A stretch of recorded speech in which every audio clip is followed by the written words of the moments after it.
you how to make a meal from scratch that is better than the restaurant.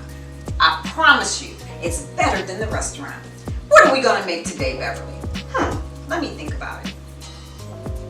Today we're gonna make something that you're just absolutely going to love. It is something that's a little traditional, but you have to know how to make it right. So today we're gonna make chicken pot pie. That's right, chicken pot pie. You know, it's for the cooler weathers. It's one of those meals that, you know, you come out from the cold and you just want to sit down and you just want to dig into it with a spoon. If that's something that you look forward to, then this meal is for you. And I'm going to show you how to make it. And it doesn't take a lot of ingredients. We have a few, but it doesn't take a lot. So come on along with me and let's get this started. So let's look at our ingredients that we have. I have here some fresh corn that I cut off the cob. It was 2 ears of corn. The star of the show, of course, is our chicken. Now, in my cookbook, I suggest that you just buy a rotisserie chicken, which I do from time to time, and just take all the meat off the bones. But this time, I decided to make my own chicken and my own chicken stock. So what did I do? I took about 8 chicken legs. I put it in some water, about 2 cups of water, 2 bouillon cubes, a bay leaf, salt, pepper, garlic powder, onion powder. I cut up a little bit of onions. I put in some garlic and I simmered those legs for 3 hours. Oh yes, I did, 3 hours. And it smelled so good. But let me tell you, the chicken is so juicy and it is so flavorful. We're talking about levels and levels of flavor. And so from that, I have the chicken stock. So I have almost about 2 cups of chicken stock from that. I recommended in the cookbook that you use just regular chicken stock, and you can absolutely do that. And the last time I made this, I did use this, but today I just decided to make my own, and I'm sure that it's going to make a difference. What else do we have here? I have about a half a cup of some carrots that I've cut up. I have about a half a cup of some red onions, and we have some red potatoes, just some little ones. I have about 4 of them here. I have some fresh cut green beans. I snipped them and they are fresh out of the garden, fresh. And I have a cup of heavy cream. And then another star of the show is this Pepperidge Farm puff pastry sheets. So I took this out of the freezer about 20 minutes ago, and we are going to roll this out, and this is going to make the top of our chicken pot pie. So stay with me. What are we going to do?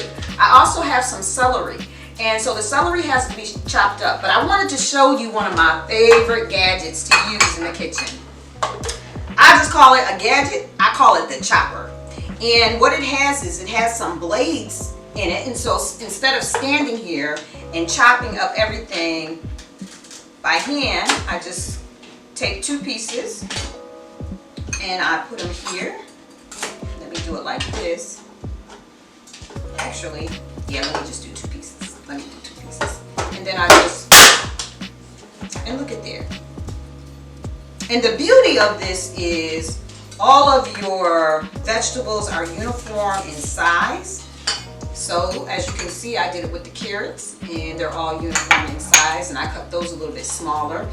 This celery is a little thick, so I'm just cutting it in half.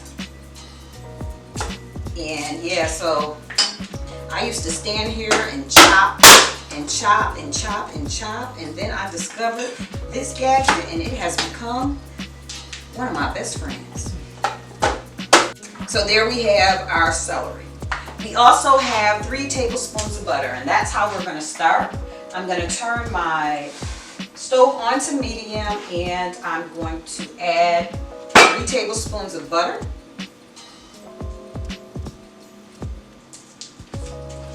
And we're going to let that melt. And to that, we're going to add our celery and our onions. Another ingredient that I didn't mention is bay leaves. So this is like a secret ingredient. You have to have some bay leaves. So once we put everything together, we're going to have individual pot pies. So what I have are these individual soup bowls. Aren't they cute? I just love them. I have them in all different colors. We put the soup in, and then we're going to put the pastry over it, and then we're going to put it in the oven, and it's just going to puff up. So we're going to let this melt. Simone, so what are your childhood memories of chicken pot pie? Well, that was going to be my question. I noticed that your ingredients for the pot pie is different from the pot pies that I grew up with. Okay. It was a pie crust with onions and frozen vegetables like peas and carrots and the chicken, and it was very good. But I noticed that your ingredients are a little bit different. Right. And so I am looking forward to having this dish. So as a child, I love pot pie, like the frozen pot pies. You can get them like $2 for $1. Right. I'm dating myself, but you can get them for $2 for $1. But the one thing that I didn't like about the pot pies is I didn't like the peas. I don't like peas. I still don't eat peas to this day. So that's why I'm substituting the green beans. But you reminded me of another ingredient that's in the freezer. Thank you very much.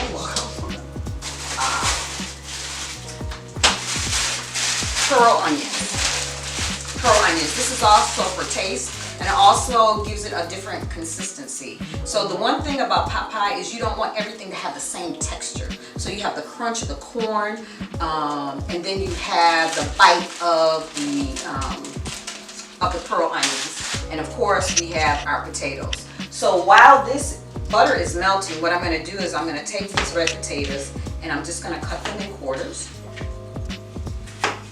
like this. I could also put this through my gadget, the chopper, but I don't want it to be that small. I want it to have a little texture. And why red potatoes? Because of the smoothness of the bite of the potato.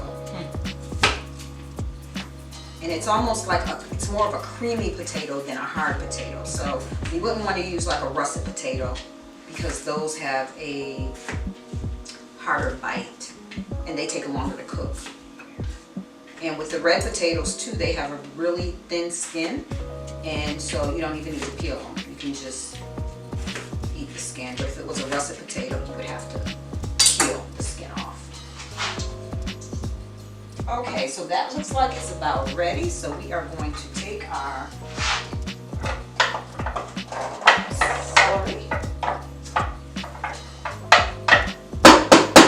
and these onions, and we're using these onions for taste. It's a mild, it's a stronger taste than the pearl onions. The pearl onions have a very mild taste. So we're using two different onions, but you can view it as layers of flavor, just layers and layers of flavor. That's what I like, layers and layers of flavor. So to this I'm going to add a little bit of salt and just a little bit of pepper, black pepper. You want to make sure as you're cooking, you always want to make sure you salt. If you watch any cooking shows or any cooking contests, a lot of people get, they don't win because they didn't salt their food and they didn't taste their food as it was cooking. So for this particularly, I'm not going to have to taste my food as I'm cooking because I've already tasted my broth. Because the broth tells it all, the chicken stock tells it all. It tastes like you just want a big bowl of rice and just pour it over it, and it's just delicious. And the chicken is delicious, so we won't have to taste as we go along. But there's some things that when I cook, I have to stop, and I have all my spoons, and all I do is open and close the drawer, just tasting it as I go. Because there's some things that you can correct along the way while you are cooking. If something is too salty, then you know that you need to put a little sugar in it. If something is too bland, then you know you need to put a little salt in it.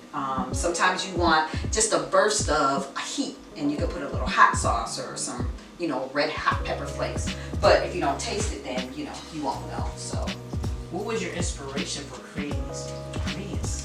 That is a good question. Well, as you know, I love to cook. I really love to cook. I love to cook.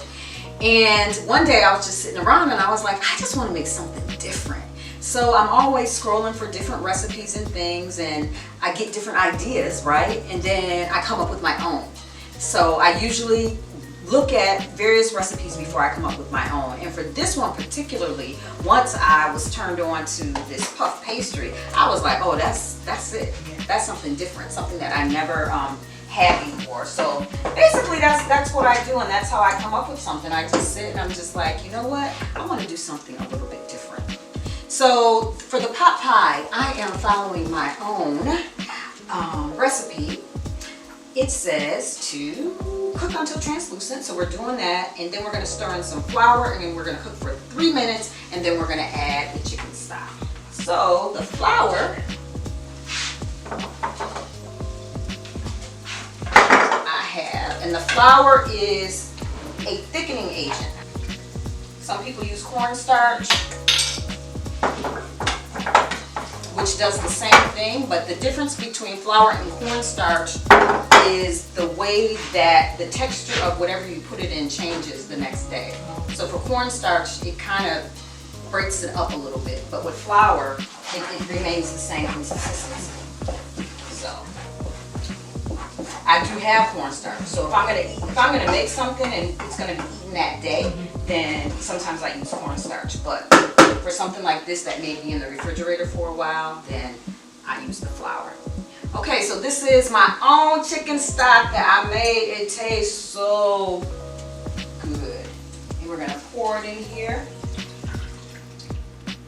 And also in there are bay leaves.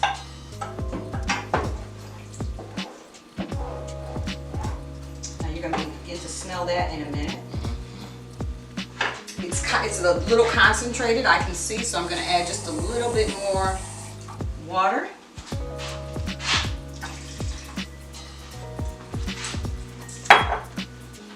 Okay. And it's already smelling really good.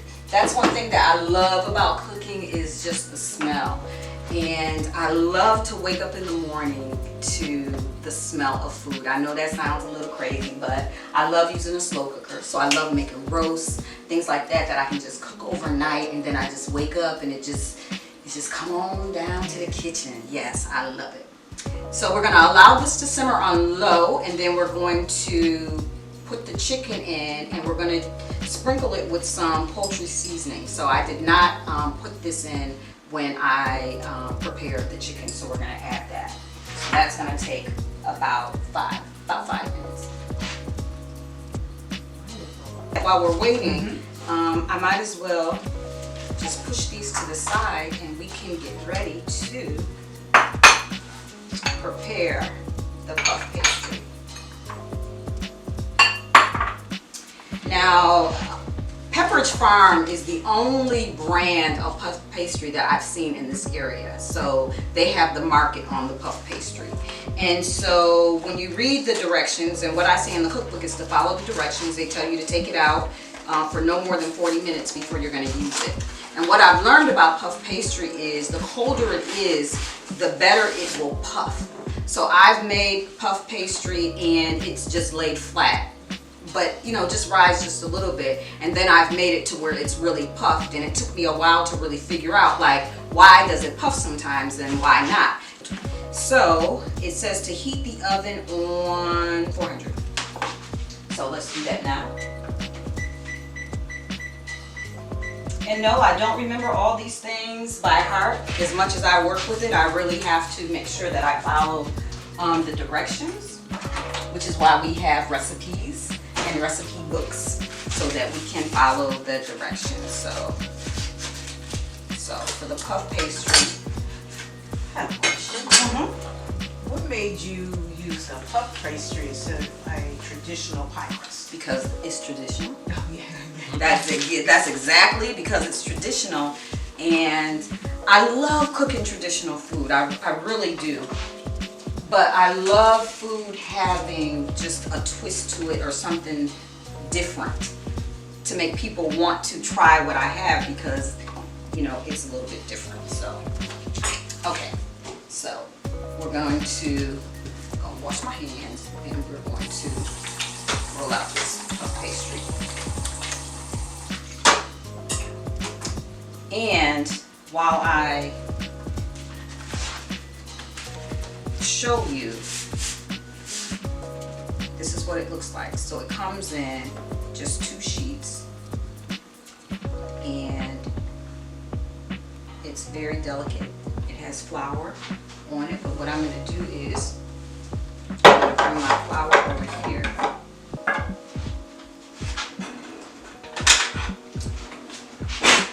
Let me fold that back so I can put my flour out, which is why I just cleaned off the counter. So we're going to take it like this. Now we are really baking in the kitchen. And we're going to roll this out. And it has this parchment paper between it. And you can see the seams where it was folded. And what I'm doing is I'm just pressing the seams together. It's parchment paper.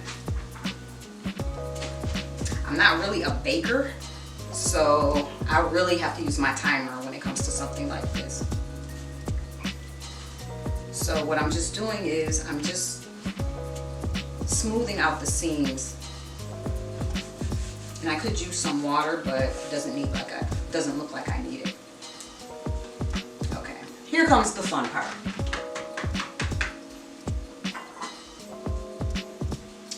We have 4 of these, so I'm putting this here to make sure that I don't have to flip.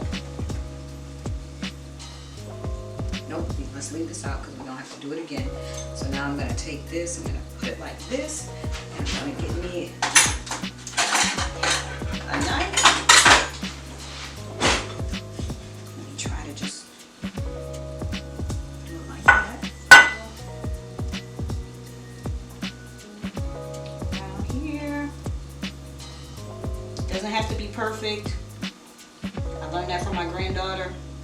She was about 4. She said to me, Nana, everything doesn't have to be perfect. So whenever I'm doing something like this, I'm reminded of the wisdom of the 4-year-old. Everything does not have to be perfect. So there goes one. And here is the next. Okay, this is really good. This consistency or the temperature of the dough is perfect. It's just cooperating. So we have 2. And what I'm going to do is I'm going to get pan for now. And I'm going to put these on here. So that's 2. And we're going to do the same good puff pastry. Then even on their website for the puff pastry for Pepperidge Farm, they have a lot of different recipes on using puff pastry that I've tried. I need to send them pictures of this puff pie. That's what I need to do. Okay, so we have 3. And 1 more.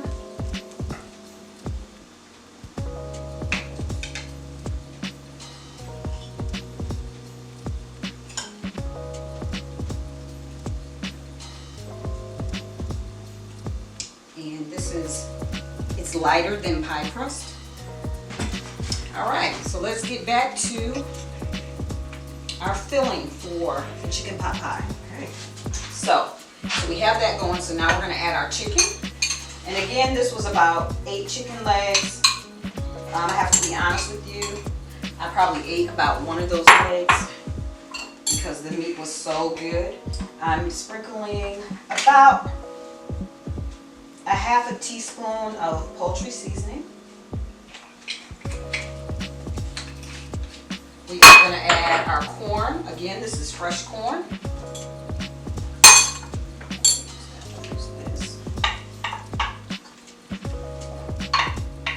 And then our beans and our potatoes. We're going to add our potatoes, our berries, and we're going to add 1/2 of those onions. But I am seeing now that I need more liquid, which is not surprising. So what I'm going to do is I'm going to add some chicken stock. I could have added water and a bouillon cube, but since I have this, I'm going to add probably about another cup. So this is going to be more than 4. But the filling will be good enough to eat by itself. Okay, now because I've added the potatoes, I'm going to add a little bit of salt to the potatoes, just a little bit, and some black pepper.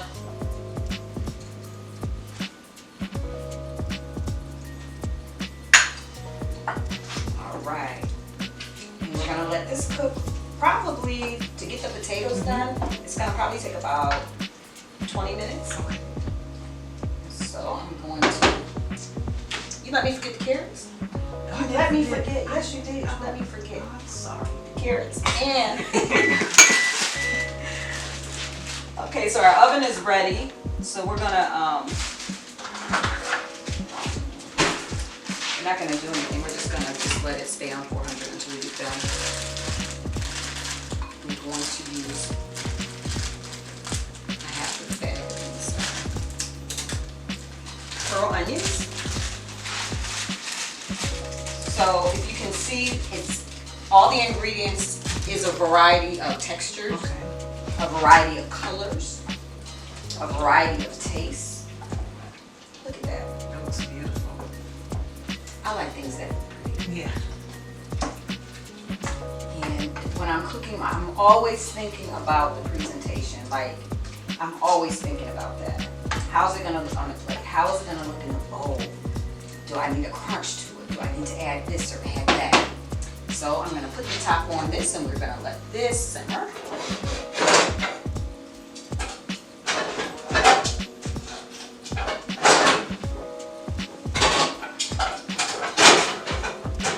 I have 300 tops down there. Okay.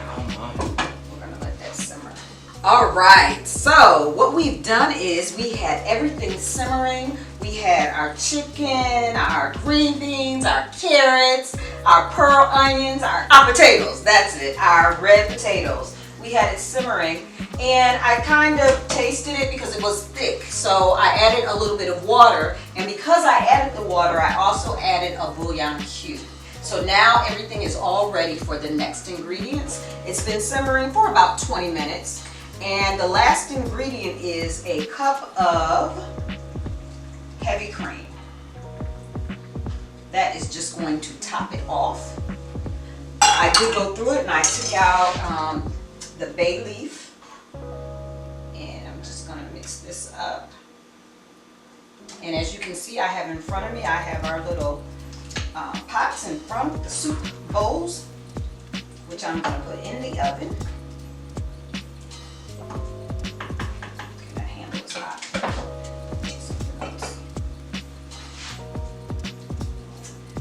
The smell is delicious. It just smells delicious. The texture, and now we have the creaminess of the cream. That's gonna give it just like that smooth taste. So what we're going to do is we're going to now, we have everything here on a cookie sheet. I'm going to move this out of the way, and I'm going to spoon this mixture into each of the bowls. How comforting does that look? So good. And I'm going to fill it all the way up to the top.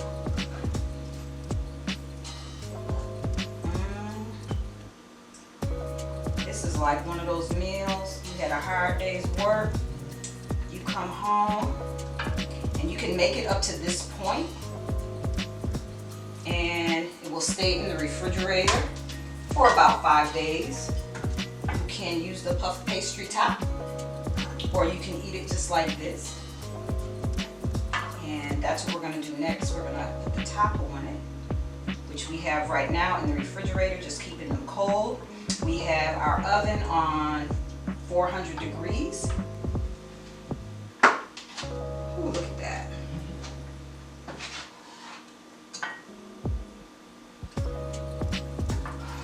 let me tell you something. It takes a little time, but it is worth every minute, every second. My mouth is watering, and I made it. So we have there. Let me get a paper towel.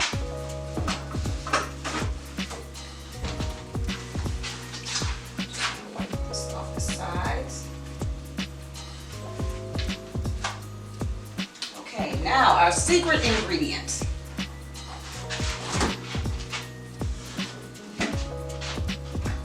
We have our puff pastry. So what I'm going to do is I'm just going to take each one and I'm just going to lay it on top just like that. Just like that. And remember, it doesn't have to be perfect.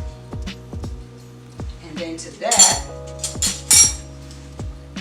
I'm going to add, you know what? I was going to add some butter, but I'm not going to do butter. I'm going to add an egg wash. That's what I meant. I was thinking yellow, so I melted the butter, but what I really want is the egg wash. And what egg wash is just an egg mixed with a little water. Here so you can see me. Mixed with a little water that helps the dough to become golden brown. And that's what we want. We want golden brown. So mix the egg. We'll leave the butter for when it comes out of the oven. So just a little bit of water.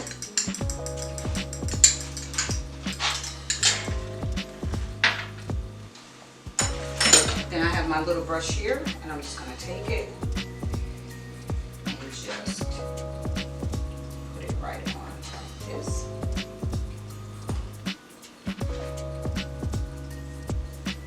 And this is going to help it to get golden brown. And then one thing I don't want to forget to do is to sprinkle it with pepper. I don't know where that came from, but that's how it looks in the cookbook, so that's how we're gonna do it. I don't know how I came up with that. Probably just, again, just trying to do something different. Usually egg wash is used for all different types of breads, muffins, anything that you would bake like that in the oven. Okay, so here's our egg wash. Take some black pepper. Top. You know, I'm always thinking about presentation, so I'm sure that has something to do with it. Now I'm going to put this in the oven.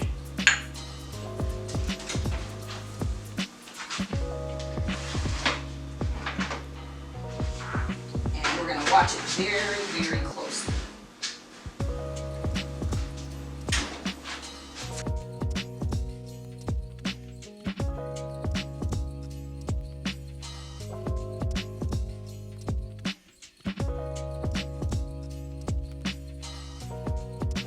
Here we go. Here is our chicken pot pie. Can you see that? All the little nooks and crannies. And what I did is I topped it off with just a little bit of fresh parsley. When I tell you that this is going to be absolutely delicious, layers and layers of flavor. And we are going to let Simone taste. Simone, it is very, very hot. Let me get my... Which one would you like? I'll take that one. This one, the blue? Yeah. We're choosing colors now. Yeah. This does look pretty though.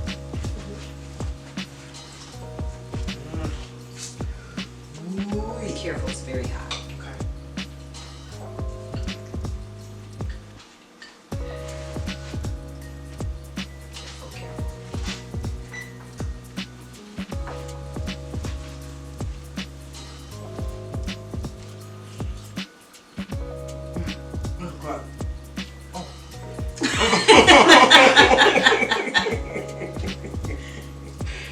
This is so good. I'm telling you, this is very much, you can eat it all year round actually.